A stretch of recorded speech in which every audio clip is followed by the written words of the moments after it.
Hallelujah. What a great occasion it is.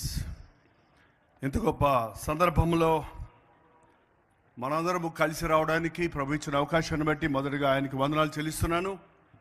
అలాగే మన honourable chief minister గారు శ్రీ రేవంత్ రెడ్డి గారికి, అలాగే మన హానరబుల్ డెప్యూటీ చీఫ్ మినిస్టర్ గారు శ్రీ బట్టు విక్రమార్క గారికి, and cabinet ministers of Telangana, and all the pastors and bishops and everyone who are here, I greet in the name of the Lord Jesus Christ.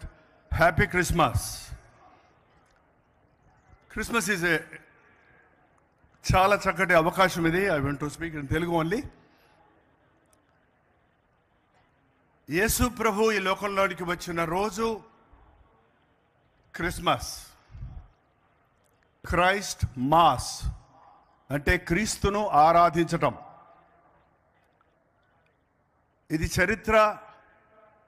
యేసుక్రీస్తు జనన సందర్భంగా ప్రపంచ జనాభా మొట్టమొదటిసారిగా తీయబడింది. ప్రపంచ జనాభా సంఖ్యలు తీయబడటమే కాదు, క్రీస్తు తరువాత క్రీస్తు పూర్వమని రెండుగా విభజించబడింది. 2024 సంవత్సరాలు ఇంచుమించు క్రీస్తు జన్మించి అయినదని లెక్కలు కడుతున్నాం. ఆ రోజు, ఆయన జన్మించిన రోజు, పరలోకము నుండి దూతలు దిగి వచ్చి ఆనాడు గొర్రెల కాపరులకి ఆకాశవాణి ద్వారా సర్వోన్నతమైన స్థలములలో దేవునికి మహిమ, ఆయనకిష్టులైన వారికి భూమి మీద సమాధానము అని దూతలు పాడుచు, ఇదిగో ప్రజలందరికీ కలుగబోవు మహా సంతోషకరమైన సువర్తమానమును నేను మీకు తెలియజేయుచున్నాను. దావీదు పట్టణమందు నేడు రక్షకుడు మీ కొరకు పుట్టి ఉన్నాడు. ఈయన ప్రభు అయిన క్రీస్తు. రక్షకుడు మీ కొరకు పుట్టి ఉన్నాడు. ఈయన ప్రభు అయిన క్రీస్తు. రక్షించేవాడు,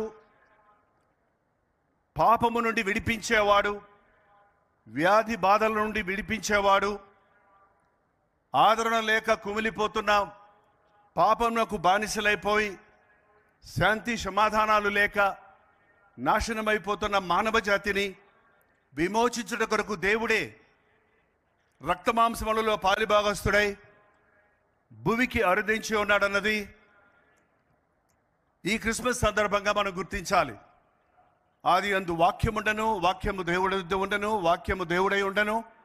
ఆ వాక్యము కృపా సత్య సంపూర్ణుడై మన మధ్య నివసించును అన్న మాట యేసుక్రీస్తు ఉన్నవాడను అన్నవాడిగా మొదటి నుండి ఉన్నవాడే.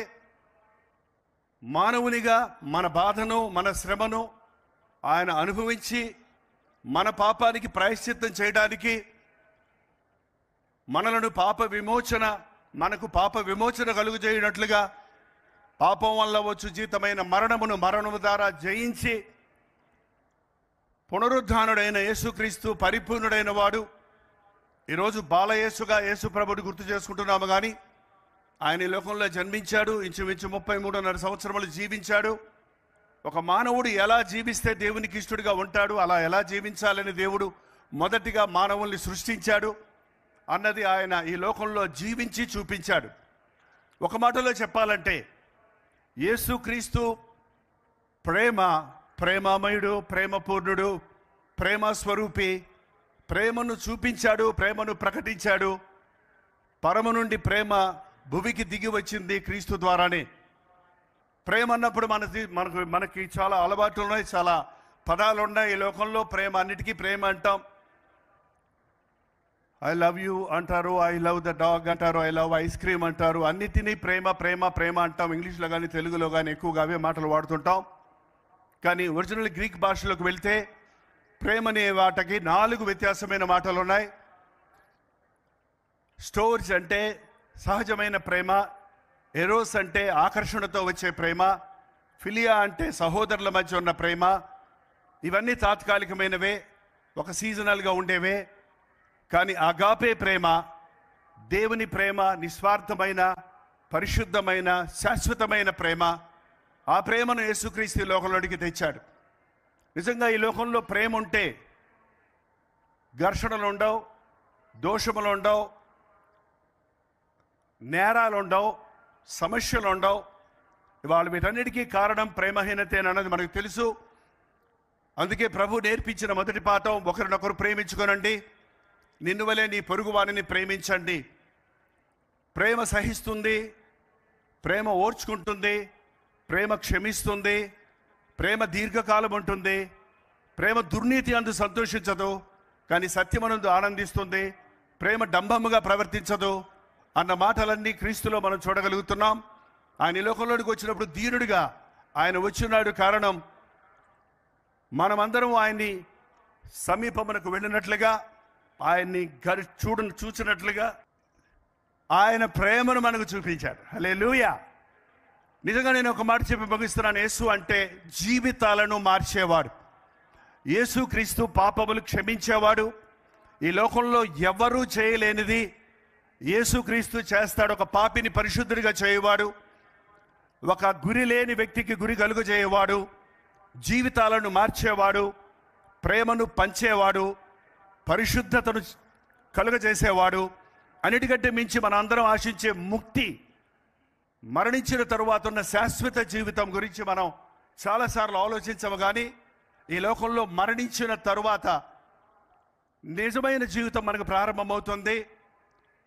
మన్నైనది వెనుకటి వల్లే మంటికి చేరుతుంది, ఆత్మ దాన్ని దయచేసిన దేవుని ఎద్దుకు వెళుతుంది. కాబట్టి యేసుక్రీస్తు మరణాన్ని జయించాడు కనుక క్రీస్తునందున్న వాడికి మరణం లేదని, నేనే మార్గమును జీవమును సత్యమునై ఉన్నాను, నా ద్వారా తప్ప ఎవరునూ పరలోకం వెళ్ళలేరన్న ప్రభు మాటను నమ్మితే మన పాపములు క్షమించబడినప్పుడు నిత్య నరకానికి పోవలసిన మానవునికి పాప విమోచన కలుగజేసి నిరంతరమైన శాశ్వతమైన పరలోక రాజ్యమును అనుగ్రహించేవాడిగా ప్రభు అయిన యేసుక్రీస్తున్నాడు. అందుకే ఆయన ప్రభు అయిన యేసుక్రీస్తు అన్నాడు. అందుకే ఆయన రక్షించేవాడు మన పాపము నుండి, మన వ్యాధుల నుండి, మన సమస్యల నుండి, మన జీవితంలో ఉన్న విఫలతల నుండి మనకు విడుదలిచ్చి జయమునిచ్చే ప్రభుగా ఉన్నాడు. ఈ ప్రభువును నా సొంత రక్షకుడిగా నేను నా 18వ ఏట అంగీకరించాను. నేను ఇప్పుడు 73 సంవత్సరాల వయసులో ఉన్నాను. ఈయన ఎంత గొప్ప దేవుడు కాబట్టి ఈ లోకంలో మరి దేనిని కోరకుండా ఆ రోజు నుండి ఈ రోజు వరకు యేసయ్య మాటను నేను నమ్ముతూ జీవిస్తూ ఇతరులకు ప్రకటిస్తూ అనేకుల జీవితాల్లో దేవుడు తన కార్యాన్ని, పరిశుద్ధాత్మ కార్యాన్ని జరగటం నా కళ్ళారా చూస్తూ ఉన్నాను. ఈ యేసు క్రీస్తుని మీరు కూడా రుచి చూడండి. మీకు కూడా ప్రతి ఒక్కరి కొరకు కూడా ఆయన ఈ లోకంలో జన్మించాడు. ప్రజలందరికీ ఆయన సమాధానం, సంతోషం ఇచ్చేవారిగా ఉన్నాడు. నాకు ఈ అవకాశం ఇచ్చిన మీకందరికీ వందనములు, పెద్దలందరికీ వందనం.